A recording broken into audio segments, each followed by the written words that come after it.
Bonjour à tous. Dans cette séance, nous allons essayer de mettre en avant l'aspect inégalitaire de la nouvelle République américaine. Dans un premier temps, nous allons nous intéresser aux aborigènes et aux populations d'origine africaine dans cette nouvelle République. Et dans la prochaine vidéo, nous aurons l'intervention d'un historien spécialisé sur les natifs d'Amérique du Nord qui va traiter de l'histoire des Cherokees. Commençons donc par essayer de formuler une réponse à la problématique suivante. Quelle est la place des Noirs et des natifs d'Amérique dans la nouvelle société des États-Unis d'Amérique? La réponse à cette question nous permet de travailler de nouveau la réponse à une question problématisée, une des trois épreuves des E3C. Dans un premier temps, il est très important de rappeler le contexte dans une introduction. Ainsi, il semble important de commencer par rappeler les bornes spatio-temporelles, c'est-à-dire dans quelle limite spatiale, autrement dit dans quel territoire, ici l'Est de l'Amérique du Nord, donc les anciennes colonies qui sont devenues les États-Unis d'Amérique, et dans quelle temporalité, donc quelle période est-on en train d'étudier. Ici, le XVIIIe siècle, plus précisément la fin du XVIIIe siècle, c'est-à-dire après 1789, lors de la présidence du premier président des États-Unis d'Amérique, George Washington. Il faut maintenant présenter l'objet étudié, ici les populations d'origine africaine aux États-Unis d'Amérique, mais aussi les aborigènes. Il semble important d'évoquer la traite négrière afin d'expliquer la présence de ces populations d'origine africaine et leur statut inférieur aux autres citoyens américains en tant qu'esclaves, puisque effectivement, les Américains ont acheté des esclaves noirs afin de travailler dans les grandes plantations, notamment dans les colonies du Sud, qui ont une économie qui est basée sur ces grandes plantations de coton ou de sucre par exemple. Des activités qui demandent beaucoup de main-d'œuvre et donc qui nécessitent la présence d'esclaves. Maintenant que nous avons présenté les populations d'origine africaine en Amérique, il faut en faire de même avec les natifs d'Amérique, mais cela s'avère plus simple puisqu'il s'agit simplement des habitants qui étaient présents avant l'arrivée des colons européens. Je profite de cette présentation pour refaire un point terminologique que nous avions déjà fait lors du chapitre précédent sur les conquêtes des conquistadors en Amérique centrale et en Amérique du Sud. Rappelez-vous, le terme indien ou indien d'Amérique est connoté très négativement puisque c'est une erreur de Christophe Colomb qui croyait être arrivé en Inde. Donc c'est un terme européen qui est projeté sur des populations qui n'ont rien à voir avec les Indiens. Il existe un ensemble de termes qui sont bien plus appropriés et moins offensants pour qualifier ces populations. On peut employer les termes d'autochtones, de membres des Premières Nations, de natifs américains ou encore d'aborigènes. Tous ces termes signifient finalement les populations qui habitaient là initialement. N'oubliez pas que le terme d'Indien est une projection européenne et qu'il est insultant pour ces populations. Maintenant que nous avons défini les populations au centre du sujet, que nous avons placé les bornes spatio-temporelles, il faut présenter le contexte historique. De ce fait, il semble assez important d'aborder la guerre d'indépendance de 1775 à 1783 en parlant du point de vue des populations qui sont au centre du sujet. Les populations d'origine africaine présentes sur le continent américain vont être impliquées dans ce conflit. Les Britanniques vont promettre la liberté à tous les esclaves noirs qui s'engageraient dans les troupes du côté des loyalistes. Il va même y avoir un régiment qui s'appelait le régiment éthiopien qui était composé de beaucoup de soldats d'origine africaine. On trouve aussi des populations d'origine africaine parmi les rangs des indépendantistes, mais ils sont bien moins nombreux puisqu'il n'y a pas forcément de promesse de liberté. Et à la fin du conflit, la plupart des anciens esclaves qui ont combattu aux côtés des Britanniques vont fuir vers d'autres colonies britanniques et acquérir des terres, tandis que ceux qui seront restés sur le territoire des anciennes colonies vont être remis en esclavage. Donc on voit déjà le point de vue assez esclavagiste de ce nouvel État. D'un autre côté, on l'avait vu lors de la séance précédente, les natifs d'Amérique ont eu un rôle très important pendant la guerre de 7 ans notamment, entre les Français et les Anglais, mais aussi pendant la guerre d'indépendance, où certaines tribus ont rejoint le rang des Britanniques et d'autres le rang des indépendantistes. Enfin, en 1789, la République américaine émerge avec George Washington comme premier président.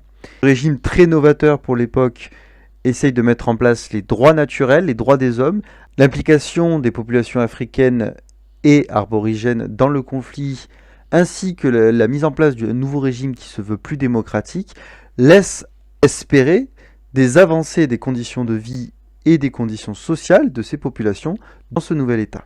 Donc pour reprendre la méthodologie de l'introduction, une fois avoir présenté le contexte et posé les bornes spatio-temporelles, il s'agit de redonner la problématique. Et il faut ensuite évoquer le plan. Donc ici, dans un premier temps, nous allons voir que l'esclavage est maintenu. Et dans un second temps, on va voir que il y a une conquête des Américains sur les territoires des autochtones qui se met en place. Si la Révolution américaine marque une rupture politique majeure, elle n'est pas pour autant un moment de rupture totale puisqu'on va voir la continuation de certains procédés comme par exemple l'esclavagisme.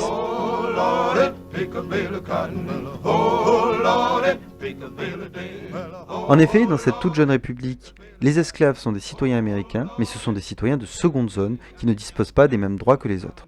On a là un paradoxe de cette république qui met en place dans sa constitution des droits naturels des hommes, avec notamment ce 8e amendement ici qui montre qu'on n'a pas le droit de torturer quelqu'un, de faire des châtiments corporels, et pourtant le document 2 nous montre bien qu'il y a des châtiments, qu'il y a des punitions et que les droits des hommes ne sont pas du tout respectés. Donc il y a une grande contradiction entre ce que la Constitution met en place et le traitement qu'il y a des esclaves. Et cela s'explique tout simplement par le fait que les populations d'origine africaine ne sont pas considérées comme des citoyens à part entière. En 1789, on observe encore 8 États qui pratiquent l'esclavagisme.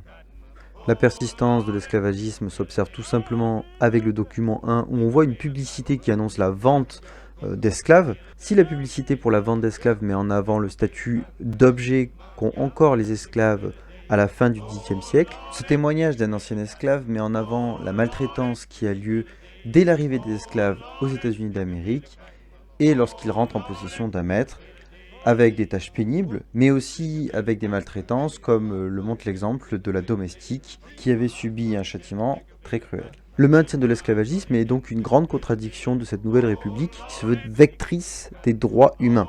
Cependant, il est important de noter l'essor de l'abolitionnisme. Grâce au document 3, on observe que certains États sont abolitionnistes, c'est-à-dire qu'ils ont mis fin à l'esclavagisme. L'esclavagisme est considéré comme interdit, il est aboli, et cela s'observe également dans les territoires du Nord-Ouest, c'est-à-dire que l'esclavagisme sera absent de tous les nouveaux territoires américains. Il est intéressant de noter que les États abolitionnistes se trouvent surtout au Nord. Cela s'explique en grande partie par des régimes économiques différents. En effet, dans le Sud, on va trouver surtout des États qui basent leur richesse sur les grandes plantations. Le tabac ou le coton par exemple, qui ont besoin de beaucoup de main-d'œuvre et donc qui ont besoin de l'esclavagisme. Dans le Nord, en revanche, on va avoir une économie qui est basée sur l'industrie, qui va donc nécessiter beaucoup moins de main-d'œuvre. Ces différences de modèles économiques vont entretenir le débat sur l'abolitionnisme et vont aussi entretenir des rivalités entre les États du Nord et du Sud jusqu'à aboutir à la guerre de sécession à la fin du XIXe siècle. À la fin du XVIIIe siècle, les esclaves ont donc un statut inférieur aux autres citoyens américains, mais l'essor de l'abolitionnisme laisse entrevoir une progression de leur situation, de leur place dans la société américaine. Cette évolution est un long processus et encore aujourd'hui, la place des populations d'origine africaine aux États-Unis d'Amérique est un débat assez complexe. Intéressons-nous maintenant aux relations entre les autochtones et les Américains.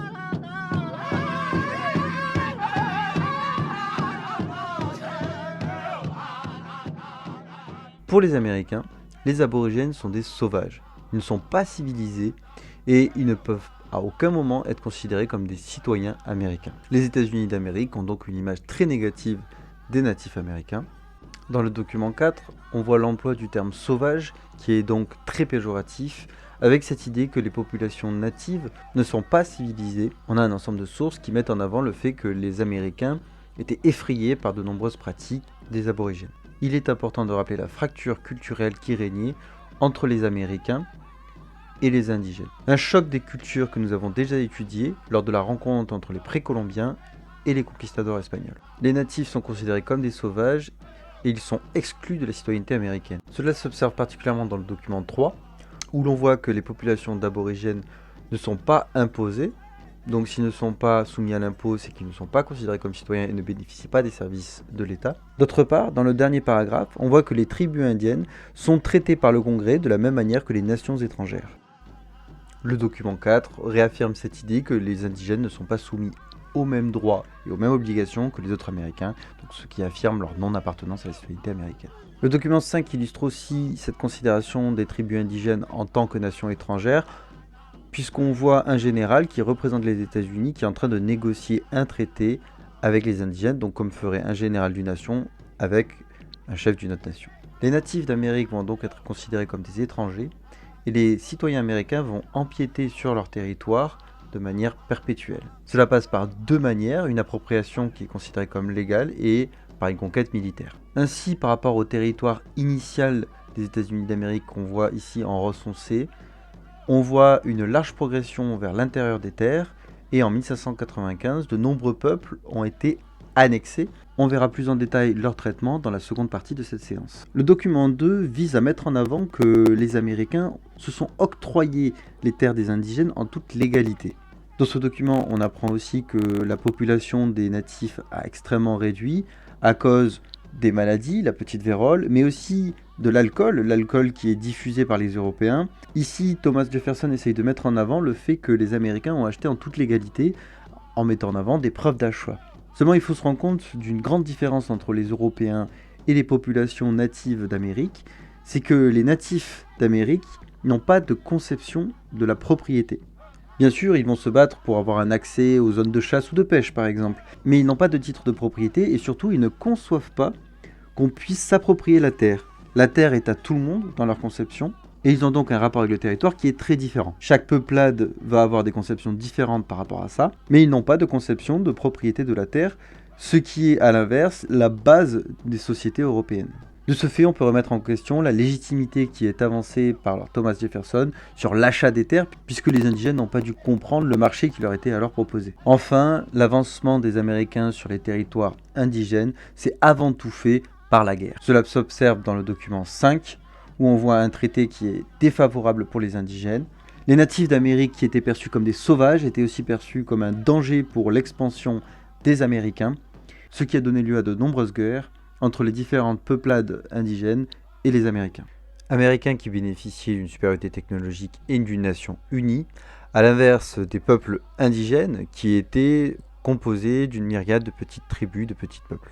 Ce qui permit aux Américains de vaincre les natifs d'Amérique et d'avancer sur leur territoire. Reprenons dans une conclusion tous ces éléments. En 1790, l'établissement d'une république américaine met en avant dans sa constitution et ses principes le respect des droits naturels des hommes. Cependant, les femmes, les esclaves d'origine africaine comme les natifs américains ne sont pas pris en considération dans ce nouveau régime. En effet, les esclaves sont considérés comme des citoyens de seconde zone. Cependant, les courants abolitionnistes se développent de plus en plus, mais ils se heurtent aux résistances des grands exploitants qui ont besoin de cette main-d'œuvre gratuite. Les autochtones sont exclus de la citoyenneté. Ce sont des étrangers pour les Américains.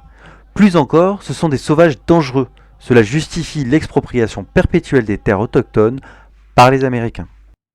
La fondation de la République américaine constitue une rupture politique majeure. Cependant, c'est une société inégalitaire puisque les droits naturels des hommes ne sont pris en compte finalement que pour les blancs et les hommes. En fait, les populations d'origine africaine et d'origine autochtone ne sont pas les seules à être mises de côté de la société. Les femmes ne disposent pas de plus de droits que ces derniers. La prochaine vidéo sera donc une intervention d'un historien sur l'histoire des Cherokees, un peuple natif d'Amérique, ce qui nous permettra, à travers l'étude d'un exemple, de voir le traitement des indigènes par les Américains. Je n'ai plus qu'à vous remercier pour votre attention et vous souhaiter une bonne journée.